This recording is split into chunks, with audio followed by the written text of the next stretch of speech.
শেখের বেটিকে আমরা ভারতে পাঠিয়ে দিয়েছি। গোপালগঞ্জবাসীর আর কোনো ভয় নাই। শেখের বেটি পালিয়েছে ভারতে। এই শেখের বেটি শুধু তাদের নিজস্ব পরিবারের মধ্যে থেকে বাংলাদেশকে ছাড়খাড় করার জন্য গোপালগঞ্জের ভাই বোনদের নাম ব্যবহার করেছে। কিন্তু আমরা গোপালগঞ্জের ভাই বোনদের থেকে খোঁজ নিয়েছি।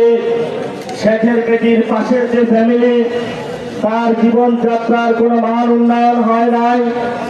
গোপালগঞ্জবাসীর বাংলাদেশে বিভিন্ন জায়গায় শুধু তাদের নাম ব্যবহার করা হয়েছে, কিন্তু বাস্তবিক ক্ষেত্রে বিভিন্ন জায়গায় গোপালগঞ্জবাসীও বঞ্চিত হয়েছে।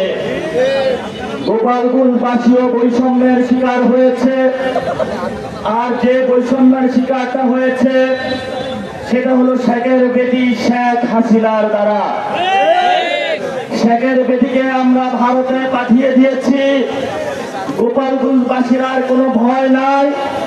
যারা গোপালগঞ্জের শেখ ফ্যামিলির দ্বারা নির্যাতিত হয়েছেন, নিপীড়িত হয়েছেন, গুমের শিকার হয়েছেন, আজকে আমরা আপনাদের দরজায় উপস্থিত হয়েছি।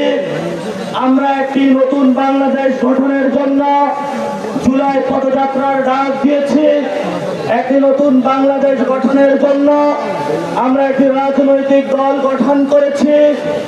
আমরা শেখের বেটি শেখ মুজিব ফ্যামিলির নামে বাংলাদেশে যে পরিবারতান্ত্রিক রাজনীতি হয়েছে, এই পরিবারতান্ত্রিক রাজনীতি থেকে বের হয়ে বাংলাদেশকে সত্যিকার অর্থে ভালোবেসে নতুন একটি বাংলাদেশ গঠনের অভিপ্রায়ে বাংলাদেশমুখী রাজনীতি করতে চাচ্ছি।